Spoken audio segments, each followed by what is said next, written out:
पर्यूषण का 2 दिन व्यतीत हो गए। आज तीसरा दिन है। भाद्रपद शुक्ला सप्तमी। आज का दिन परम पावन दिन है। निर्दोष सप्तमी जिनको कहा जाता है। कई बहनें हमारी शायद इस निर्दोष सप्तमी का भी व्रत करती हो सकती है। उत्तम आर्यो धर्म का दिन तो है ही, निर्दोष सप्तमी व्रत का भी दिन है। और आज पंचम पट्टाधीश आचार्य श्री वर्धमान सागर जी महाराज जी का 66वां जन्मदिन है। तो आज देव शास्त्र और गुरु सबका त्रिवेणी संगम जैसा है आज का दिन। उत्तम आर्यो धर्म का आज दिन है। आज अपन इस तीसरे धर्म के लक्षण के विषय में समझने का प्रयास करेंगे। 2 दिन क्रोध नहीं करना, मान कषाय नहीं करना, ये अपन ने आप लोगों ने सभी इन 2 दिनों में अपना प्रयास जरूर किया है कि अपने को क्रोध नहीं करना है और मान नहीं करना है। आपको 2 दिन में भी कितना आनंद आया होगा वो तो आप ही जान सकते हैं कि क्रोध नहीं करने से अपने को स्वयं कितनी शांति मिली है। आज का दिन है आर्जव धर्म का। रुजोर्भावः इति आर्जवम्। रुजुता का भाव, रुजुता का परिणाम, सरलता, उसी का नाम है आर्जव। इतनी सरलता हमारे परिणामों में आनी चाहिए जिससे हमारे भीतर में आर्जव धर्म प्रकट होता हुआ अपन भी अपनी आत्मा का कल्याण कर पाए। पूजन की स्थापना के अंदर उत्तम क्षीमा, मार्दव, आर्जव भाव है। ये तीनों ही अपनी स्वयं की आत्मा के स्वभाव है। यहाँ पर दूसरों का कोई लेना देना नहीं। इनको अपन इनकी प्रतिपक्षी जो कषाय है उन कषायों का नाश करते हुए अपने को अपने आप ही जितने जितने अंशों में क्रोध, मान और माया कषाय निकलती जाएगी, कम होती जाएगी, छूटती जाएगी, उतना उतना ये धर्म प्रत्येक प्राणी के भीतर अपने आप ही प्रकट हो सकता है। तो अब इन भाव को अपने को कैसे समझना है, कैसे अपने जीवन के अंदर सरलता आए। एक बात और ध्यान रखना, क्रोध, मान, माया और लोभ ये 4 कषाय है। उसमें क्रोध और मान कषाय ये दोनों ही द्वेष रूप कषाय है। कषाय जो आत्मा को कसती है, पीड़ा देती है, दुख देती है। पर कषाय में भी 2 प्रकार है, राग रूप कषाय और द्वेष रूप कषाय। उसमें माया कषाय और लोभ कषाय ये दोनों राग रूप कषाय है। राग को भी अच्छा नहीं मानना है, ये ध्यान रखना। राग भी कषाय है तो माया और लोभ ये दोनों कषाय राग रूप कषाय। अब इस राग रूप कषाय को कैसे छोड़ना है? इन 4 कषायों के अंदर क्रोध, मान और लोभ कषाय, इस 3 कषायों को छोड़ के फिर तीसरे नंबर की कषाय है माया कषाय। 3 प्रकार के शल्य हमारे यहाँ पर बताए गए हैं। कौन कौन से 3 शल्य हैं? माया, मिथ्या और निदान। सबसे पहले नंबर की माया शल्य है। 4 कषायों में माया कषाय और माया शल्य। शेष 3 कषाय शल्य रूप नहीं हो सकती है, पर माया कषाय शल्य रूप है। कांटा जिस प्रकार से चुभता रहता है, कहीं पर भी छोटी सी फांस भी लग गई अथवा दांतों के अंदर भी कोई कण रह गया, जब तक वह नहीं निकलेगा तब तक बार बार जिह्वा भी वहीं जाती है, और जहाँ पर फांस लग गई है बार बार उपयोग वहीं जाता है, जब तक वह फांस नहीं निकलती। इसी प्रकार शल्य के समान माया कसाय है, जो बार बार कांटे के समान चुभती रहती है। और ये भी ध्यान रखना, जब तक शल्य रहेगी, कोई भी शल्य हो, 3 शल्य में जब तक शल्य रहेगी तब तक कोई भी जीव व्रतों को भी धारण नहीं कर सकता है, अर्थात श्रावक संज्ञा को भी प्राप्त नहीं हो सकता है, क्योंकि निशल्यो व्रति, शल्य से रहित परिणाम जिनके है वही अपने जीवन के अंदर यथार्थ रूप से, चाहे देश व्रत हो चाहे महाव्रत हो, शल्य सहित कोई भी इन व्रतों को भी ग्रहण नहीं कर सकते। तो माया कषाय जो है वो माया शल्य के रूप में भी है, क्योंकि इन माया कषाय का बाहर से तो लगभग किसी को मालूम नहीं पड़ता है कि मायाचारी जीव है, छल कपट करने वाले हैं। इसलिए ऐसे जीवों से अपने को बहुत सावधानी रखना चाहिए। एक बात और याद रखना, माया तैरज्ञ नश्य, जो मायाचारी छल कपट करते हैं वो समझते हैं मेरी मायाचारी कोई नहीं समझ रहा है, किसको मालूम है, पर मैंने तो उनको ठग दिया। परंतु भले ही कोई जाने या न जाने, परंतु उस जीव को मायाचारी छल कपट व्यापारी लोग भी अपने व्यापार धंधा के अंदर किस किस प्रकार के विचारे जो बोले किसानी जीव होते हैं, किसान के अतिरिक्त भी जो पढ़े लिखे नहीं है, ज्यादा समझते नहीं है, व्यापारी लोग सबसे ज्यादा उनको ठगते हैं। ये तो अच्छा है। तो अपने विचार करना चाहिए, भले वो भोले जीव है, लिखना पढ़ना कुछ नहीं जानते, अंगूठा छाप है, परंतु आपने तो ऐसे भोले जीवों के साथ में मायाचारी छल कपट करते हुए वर्तमान में भले ही उनके निमित्त को लेकर के आपने बहुत कुछ प्राप्त कर लिया हो सकता है, परंतु उनका फल जब त्रियंच गति के अंदर जाकर के आपको नाना प्रकार के त्रियंचों के दुख उठाने पड़ेंगे, तब उनका फल भोगते समय मालूम पड़ेगा कि पूर्व पर्याय के अंदर अपन ने किस किस प्रकार की मायाचारी की है, छल कपट किया है। व्यापारी हमारे भाई लोग तो करते ही है, बहनें भी करती है। संयुक्त परिवार के अंदर कितना जबकि नहीं करे तो भी चल सकता है। और बहनों को भी याद रखना, मायाचार करने से स्त्री पर्याय की भी प्राप्ति होती है, और फिर पुनः स्त्री पर्याय को प्राप्त करने के बाद में पुनः मायाचारी करते रहेंगे तो अभी तो मनुष्य पर्याय की स्त्री के रूप में जन्म हुआ, उससे और नीचे जाना पड़ेगा। त्रियंच पर्याय की स्त्री पर्याय के अंदर या नारकी के अंदर, वहाँ पर स्त्री पर्याय नहीं है, वहाँ पर नपुंसक वेद को प्राप्त करना पड़ेगा।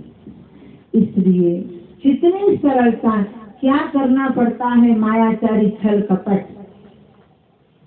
शादी नहीं हुई है तो माता पिता के घर में है, शादी होने के बाद में घर आपका है, परिवार आपका है, फिर इन घर परिवार से अपने को किस प्रकार की मायाचारी करना है, क्या छिपाना है, ये मेरे पियर का है, ये मेरे ससुराल का है। यहाँ आने के बाद में भी इस प्रकार से एक दूसरों से छिपाने की बात और झूठ बोलने की आदत और छल कपट करने के जो परिणाम बनते हैं, ये फिर अपने को इस स्त्री पर्याय से और नीचे की पर्याय में और अशुभ वेद की प्राप्ति में बहुत बड़ा कारण बनते हैं।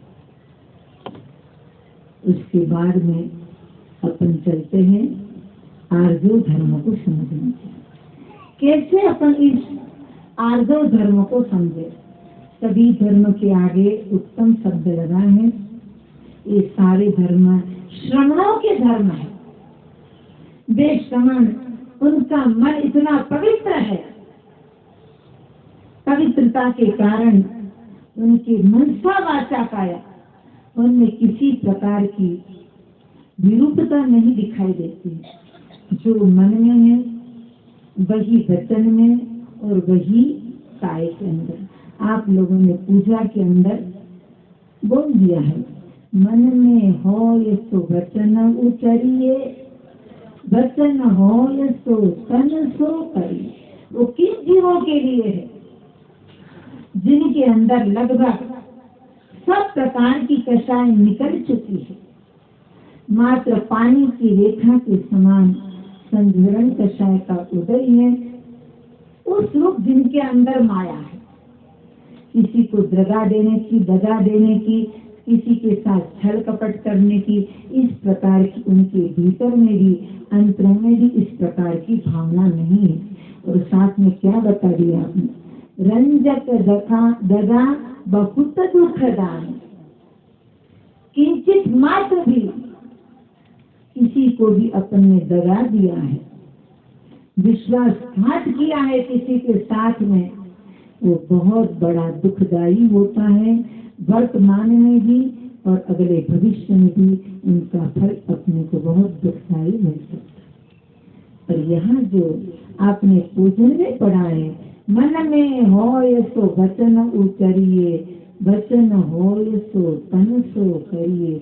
वो ऐसे महान पवित्र आत्मा जो श्रवण होते हैं, ऐसे संयमी जीवों का मन इतना पवित्र होता है, मन में भी किसी प्रकार से किसी के साथ छल कपट करने की, दगा देने की, विश्वासघात करने की जिनके भीतर में कभी भी भावना नहीं होती है। ये तो बहुत बड़ी माया है। ऐसे जिनका हृदय, जिनका अंतरंग पवित्र है, उनके लिए ये लाइन है, ये याद रखना। ऐसा कभी नहीं होना चाहिए कि पूजन में तो कहा है कि जो मन में आ वो बोल देना और बोला वो आचरण में उतार देना। ये तो बहुत गलत हो जाएगा, ये सरलता नहीं बनेगी। जिनका मन ऐसा पवित्र नहीं है, भीतर के अंदर कषाय भरी हुई है और मन में यदि किसी के प्रति यदि कोई गलत विचार आ गया और उस विचार को वाणी के द्वारा बोल दिया और बोलने के बाद में फिर आचरण में भी उतार लिया, तो क्या होगा उसका परिणाम? कई बार मैं तो इनको मार दूंगा, इस प्रकार किसी ने बोल दिया और यदि वचन में और आचरण में उतर जाए तो कितना बड़ा पाप हो जाएगा, कितना बड़ा प्रलय हो सकता है।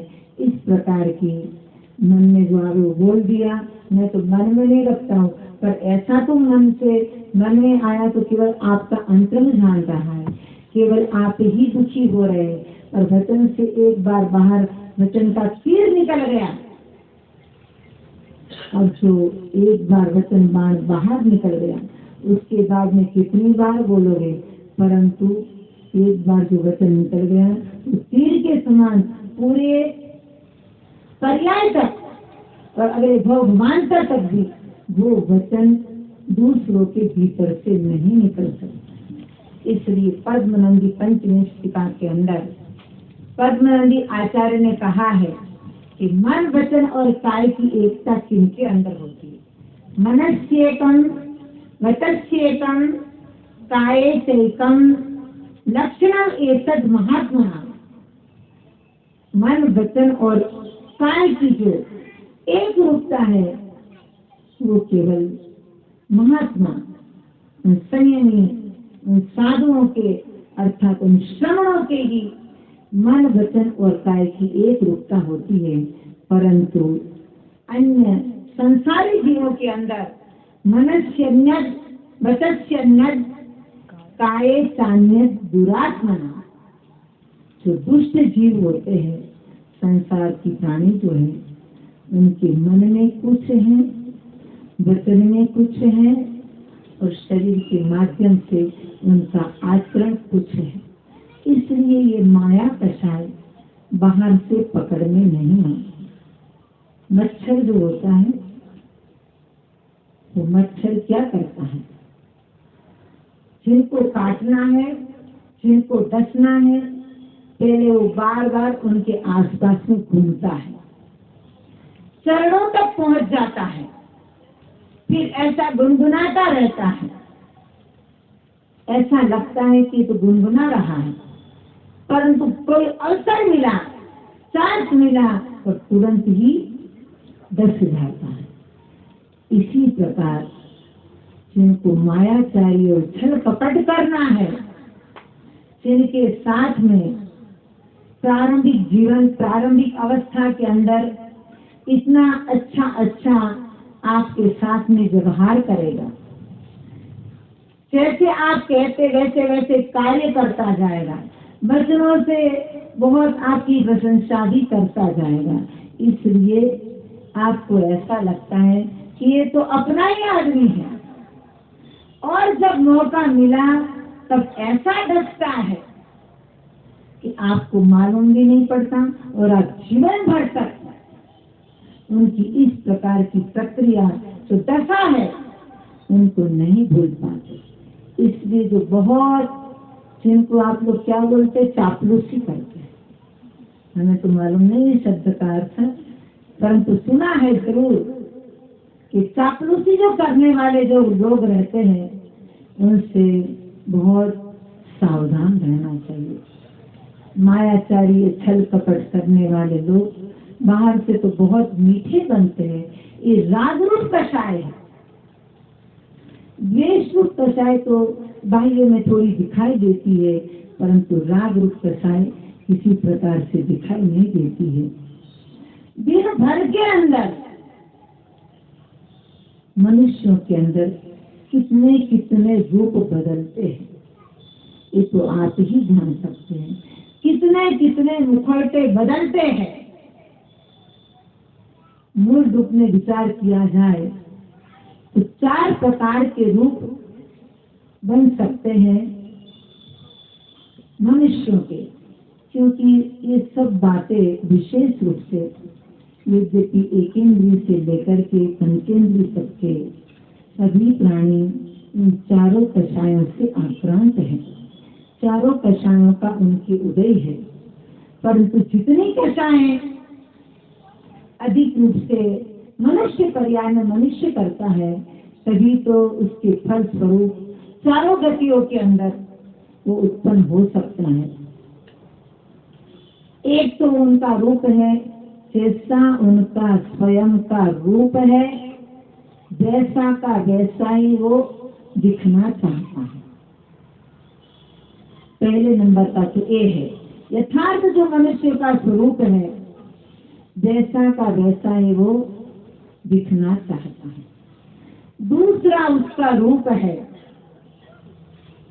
जो कुछ आगे भविष्य के लिए उनने अपने मन में बात सोच रखी है, उस रूप से वो दिखाना चाहता है। तीसरा है, दूसरे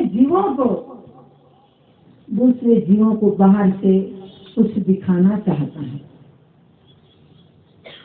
और चौथा है, जो वर्तमान में तो नहीं है, भविष्य का तो हो गया। इस प्रकार से 3 ध्यान रहे। चौथा प्रकार भी उनका कुछ है, वो बताएंगे बाद में। इस प्रकार से 4 प्रकार के रूपों को, उसमें भी यथार्थ रूप तो कोई भी दिखाना नहीं चाहता है।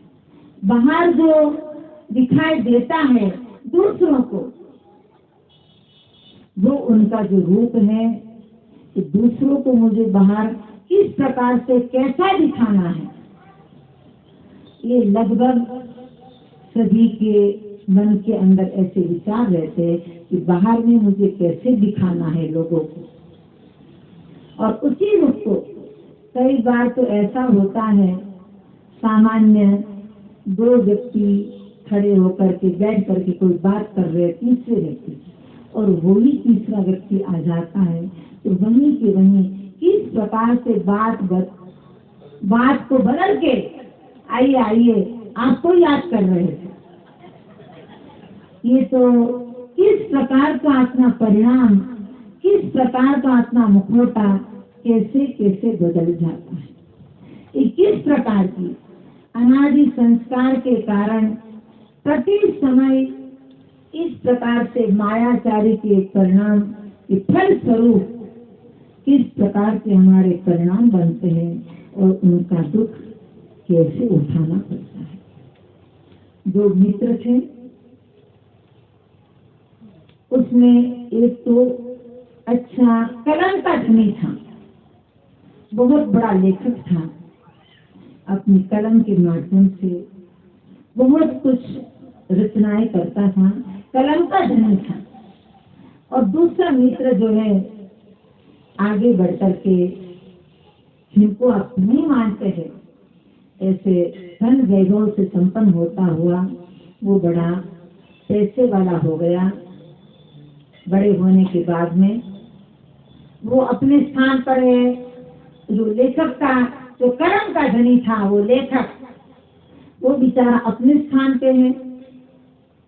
आज उनकी कोई कीमत नहीं समझता है, परंतु कोई भी छोटी मोटी भी एक रचना करनी होती है तो भी कितना समय लगता है विचार करना। और इसलिए इतनी बात भी जरूर ध्यान रखना, जब भी अपन किसी की बनाई हुई रचना के अंदर, चाहे वो पूजा हो, चाहे आरती हो, चाहे भजन हो, चाहे कोई स्तुति हो, चाहे कोई स्तोत्र हो, उनके अंदर भी अंत में उन्होंने अपना नाम लिखा है तो कभी भी उनके नाम की जगह अपना नाम नहीं बोलना। जिन्होंने बनाया है उनका नाम ही बोलना चाहिए। उनके नाम की जगह सेवक बोल देते हैं, अपना नाम बोल देते हैं, ये भी बहुत बड़ा दोष है। रचना करने वालों ने रचना की है, एक लाइन उनकी बोलने के बाद फिर आप अपना नाम लगा करके बोल सकते हैं।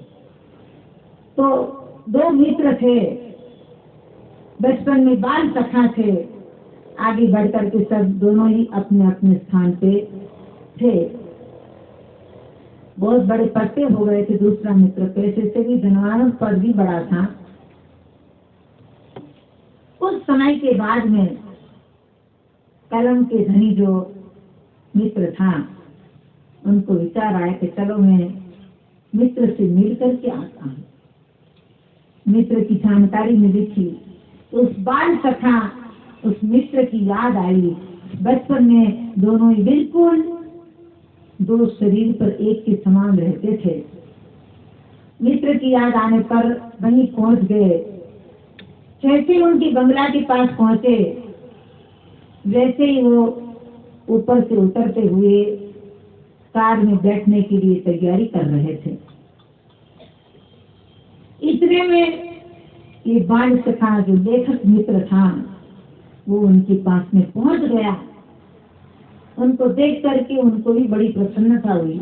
ओहो आइए, बहुत दिनों के बाद में, बहुत वर्षों के बाद में आपको देख करके मुझे बड़ी प्रसन्नता हुई। उनने बहुत उनका किया, परंतु उनने कहा कि ऐसा कीजिए, मुझे तो अभी बहुत जरूरी काम है, अभी के अभी मुझे निकलना है। ऐसा कीजिए कि चल आप भी मेरे साथ, क्योंकि मुझे 2-3 मीटिंगों को अटेंड करना है, आप भी मेरे साथ चलिए। रास्ते में कार में बैठे बैठे अपन बचपन की याद को करेंगे, बचपन की बातों को करते जाएंगे। उन्होंने कहा नहीं, आपका स्टैंडर्ड अलग है, मैं तो छोटा सा आदमी हूँ, मेरे पास में ऐसे कपड़े भी मैं लेकर के नहीं आया हूँ। कोई बात नहीं, मेरे पास बहुत सारे कपड़े हैं, कोई भी जो आपको पसंद आ जाए वो पहन लेना, दोनों बराबर ही है अपन। सब बहुत कहा तो वो लेखक मित्र ने स्वीकार कर लिया कि चलो साथ में चलते हैं, क्योंकि ये तो जा ही रहे हैं, इतने समय में कोई हमारी चर्चा भी नहीं हो पाई। उनके साथ में बैठ गए और दोनों ही चले। रास्ते के अंदर नाना प्रकार की बचपन की सारी बातों को करते हुए पहुंच गए जिस स्थान पर पहुंचना था।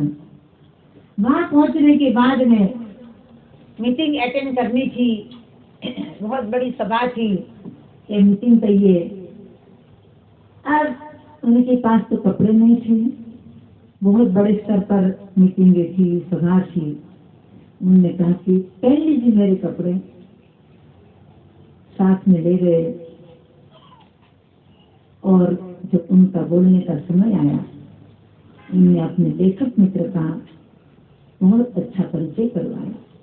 बहुत विद्वान है, कलम के धनी है, नाना प्रकार की रचना करते हैं, सरल स्वभावी है। परिचय करवाने के बाद में अंत में एक वाक्य बोल दिया।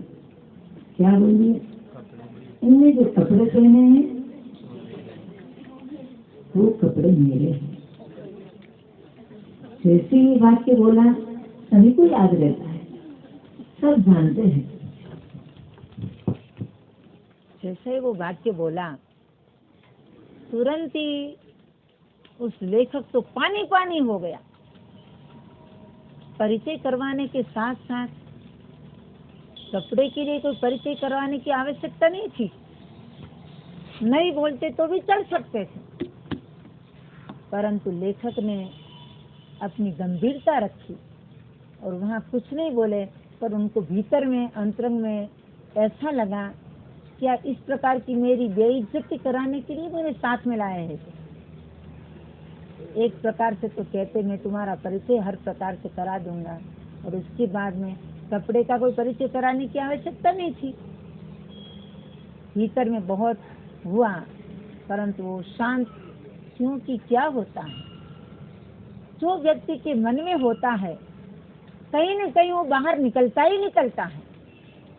ये गरीब हैं, इनने मेरे कपड़े पहने हैं, उनके भीतर में तो बना ही हुआ था, इसलिए बोलते बोलते वो वचन भी निकल जाता।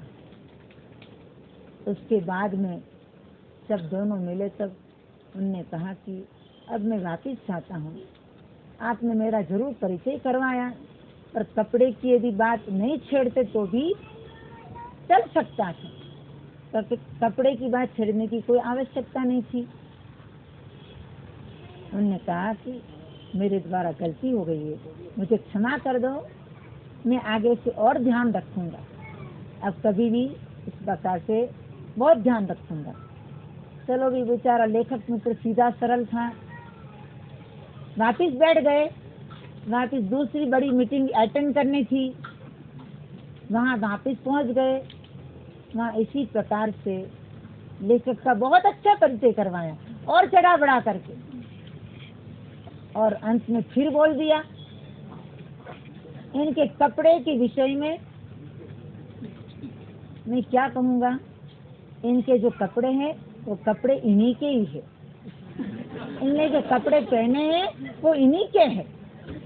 अपने ही कपड़े पहनते, दूसरे के कपड़े कौन पहनता है? क्या कहा? इनने जो कपड़े पहने हैं वो इन्हीं के हैं। फिर उस लेखक को लगा कि तो बिल्कुल मुझे ऊपर से नीचे ही उतारना चाहते हैं।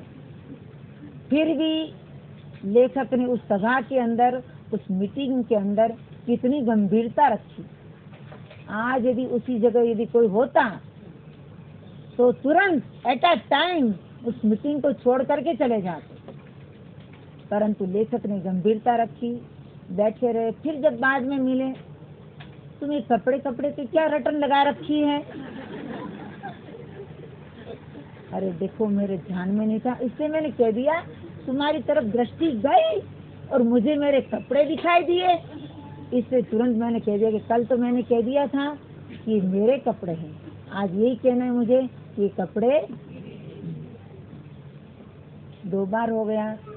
अब बोले कि अब तो बहुत हो गई, अब मैं चाहता हूँ। फिर लेखक ने तीसरी बार और रोक दिया, और लेखक को और रोक दिया तीसरी बार। एक बस अंतिम है, फिर अपन घर भी चलेंगे, साथ साथ चलेंगे, वहाँ से तुम्हारे घर तक छोड़ देंगे। सब बहुत कुछ कहा तो वो बेचारा और ठहर गए। फिर तीसरी मीटिंग में सब इकट्ठे हो गए, वहाँ पर यही कहा बहुत प्रशंसा भी करी और अंत में फिर कपड़ों को छेड़ा, फिर उनकी तरफ दृष्टि गई। दोनों दिन के उत्तर से तो लेखक असंतुष्ट हो गए थे। इससे तीसरे दिन क्या कहा, इनके कपड़ों के विषय में मैं कुछ भी नहीं कहूँगा।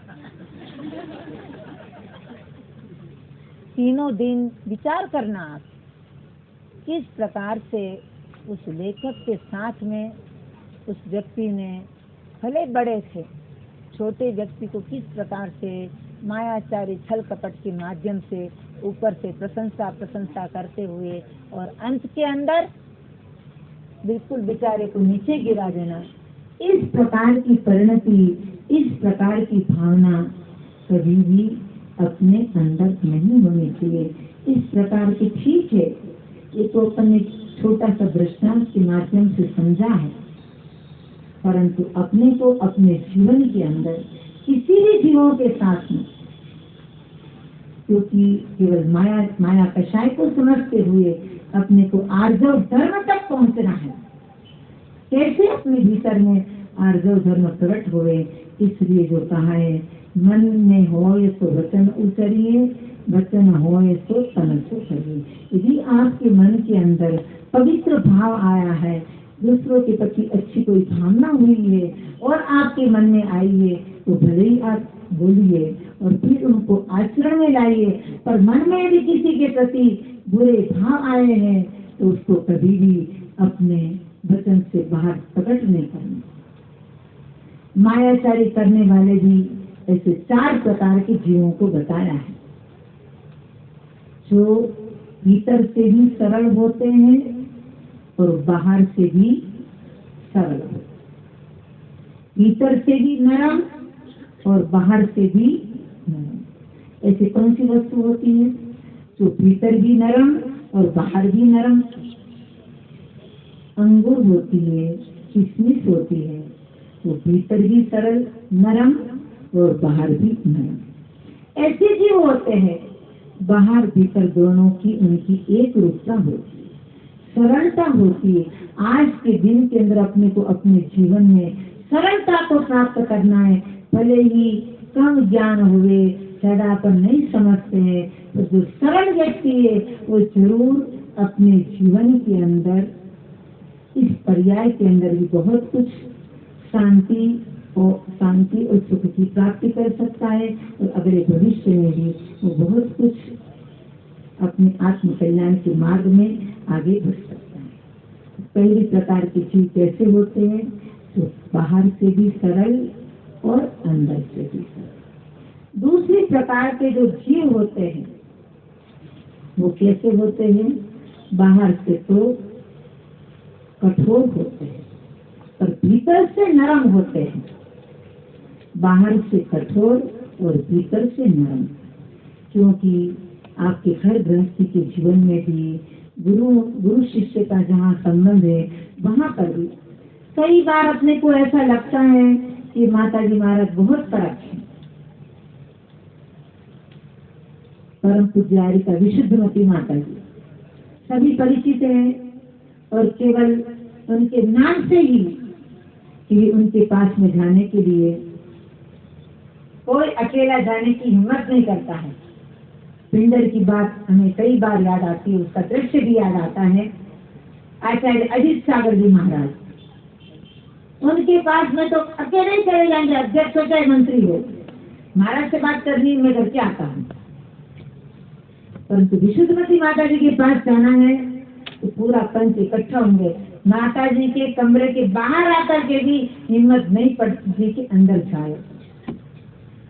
इतना स्वयं के भी वो इतने अनुशासित थे, इतना उनका अनुशासन था। आप सभी ने जाना होगा, देखा है और अनुभव में भी लिया है। परंतु अंतरण से इतने कोमल थे, इतने नरम थे कि जो उनके निकट में आए हैं उनको ही अनुभव है कि वो अंतरण से कितना निकट है। पर मायाचारी छल कपट की बात आ रही, इस बच्चे को लेकर के नहीं समझना। बाहर से जरूर कठोर दिखाई देते थे, परंतु अंतरंग से इतने नर्म, इतने करुणा भाव, दूसरे के दुख को देख करके कैसे इनके दुख को दूर करूं, कैसे उनकी शिक्षा दूं, जिससे उनका गृहस्थ जीवन भी शांति और सुखमय बने। बाहर से सबको जरूर कड़क लगे होंगे, पर आज उनके जाने के बाद में उस समय भी बुरा भी लग सकता है, पर आज उनके जाने के बाद में उनकी जो बात आपको मिली थी वो याद आ सकती है। हाँ देखो, माता जी ने ऐसा कहा था और मेरे जीवन में आज क्या घट रहा है। तो बाहर से कठोर, क्योंकि गुरु तो उसी का नाम है कि ऊपर से तो बराबर ठोकते रहते हैं और अंदर से हाथ पसारते रहते हैं। इसलिए कभी ऐसा नहीं समझना कि ऊपर से जो कठोर होते वो अंदर से भी ऐसे होते। अंदर से सब प्रकार का वो इतना वात्सल्य का झरना ऐसा झरता है कि सब कुछ जो संपर्क में आए, जो समर्पित भाव से आए हैं, उनको सब इसी प्रकार माता पिता भी अपनी संतान को इसी प्रकार से बाहर से कठोर होना पड़ता है, सब कुछ बोलना पड़ता है, डांटना फटकारना पड़ता है। पर आज का काल समाप्त हो गया है। छोटे से जो बच्चा समझने लगता है उनको भी इतना प्रेम से, इसलिए बच्चों को यदि कोई ऐसी ऊंची भाषा में कोई डांट देते हैं तो बड़े होने के बाद वो सहन नहीं कर पाते। बचपन से आपने उनको ऐसे ऐसे कोई भी बात हो तो भी आपने ऐसे अपने हाथ में रख करके, और आपको ऐसा नहीं करना चाहिए, आपको ऐसा नहीं करना चाहिए, आप करके आपने जो बच्चों को इतना लाड़ प्यार किया है, और बड़े होने के बाद में नहीं आपकी एक बात सुन सकते हैं, नहीं दूसरों की अच्छी बात हो तो वो सुनने को तैयार नहीं है। दूसरे प्रकार के जो जीव है ऊपर से भी कठोर और भीतर से नरम बादाम होती है अथवा नारियल होता है। ऊपर से कितना कठोर होता है उनका छिलका, तो अंदर से भीतर से नरम होता है। तीसरी प्रकार के जो जीव होते हैं ऊपर से तो सरल दिखाई देते हैं, परंतु अंदर से कैसे होते हैं, कठोर होते हैं। ऊपर से तो इतने सरल दिखाई देते हैं कोई विचार ही नहीं कर सकता है कि ये व्यक्ति भी इस प्रकार से कर सकता है, पर अंदर से कितने कठोर होते हैं। कौन होते हैं ऐसे? ऊपर से सरल और अंदर से कठोर। बेर होता है या गुंची होती है, ऊपर से कितनी सरल नरम दिखाई देती है और अंदर कितनी कठोर होती है जो लाल रंग की आती है। और अंतिम प्रकार के जो जीव है ऊपर से भी कुटिल या कठोर या अंदर से भी कठोर। कठोर कह दीजिए, कुटिल कह दीजिए, ऊपर और भीतर दोनों तरफ कुटिलता है। सरल और कुटिलता लगा दीजिए, सरल या कठोर लगा दीजिए। ऊपर से भी कठोर और अंदर से भी कठोर। ये सुपारी जो होती है ऊपर से भी कठोर, उसको कितनी भी तोड़ो अंदर भी कठोर। इसी प्रकार से 4 प्रकार के जो जीव होते हैं, आज इस आर्जव धर्म के दिन में अपने को ये विचार करना है कि इन 4 प्रकार में से मुझे किस प्रकार का बनना है। सबसे पहले नंबर का है अपनी हर प्रकार से मनसा वाचा काया सरलता होनी चाहिए। पर ये भी ध्यान रखना, आज अपन मोटा मोटा समझ रहे हैं कि मनसा वाचा काया जो सरलता है, मन वचन काय की जो प्रवृत्ति है, वो प्रवृत्ति किस निमित्त को लेकर के बनती है? हमारे आत्मा के जो परिणाम है, सबसे पहले तो अपने को अपने आत्म परिणामों की वक्रता को छोड़ना पड़ेगा। अपने आत्म परिणामों के अंदर सरलता को ग्रहण करने का प्रयास करेंगे, तब मन वचन और काय में सरलता बनेगी। मन वचन और काय की प्रवृत्ति हमारे परिणामों के अनुसार होती है। और कई बार ऐसा विचार करते हैं कि जो मन में हमने कोई भी विचार किया है, परंतु आपके मन के परिणामों को मन पर ये ज्ञानी और केवल ज्ञानी को जानते ही है। आप ऐसा नहीं समझना कि कोई नहीं जान रहा है, मेरे मन में विचार आया वो तो छिप रहा है, उनको कौन जान रहा है। परंतु मन पर ये ज्ञानी और केवल ज्ञानी जानते हैं। और वचन से बोल दिया। जो भी आपके सामने खड़े हैं, वो वचन से बोलने वाले को तो सबने ही सुना है, और काय से कर दिया वो तो और आगे बड़ी बात चाहती है।